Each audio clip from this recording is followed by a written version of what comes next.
Сейчас в данный момент идет давление на мою мать, на мою сестру, и они хотят забрать дом, продать и получить свои деньги, и на этом это еще не закончится.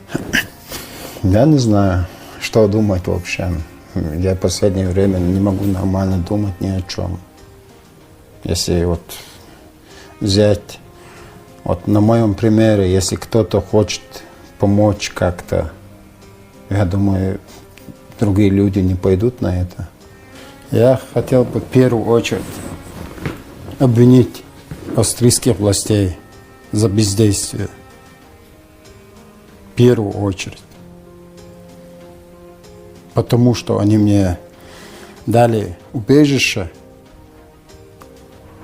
сказали, вот живи тут, и потом об меня ноги вытерли.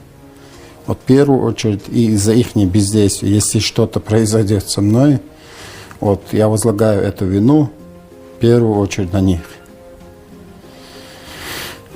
В вторую очередь, вот эти украинские, которые приезжали, может быть, они меня слили, я не знаю. Но после этого у меня появились проблемы, и очень серьезные проблемы.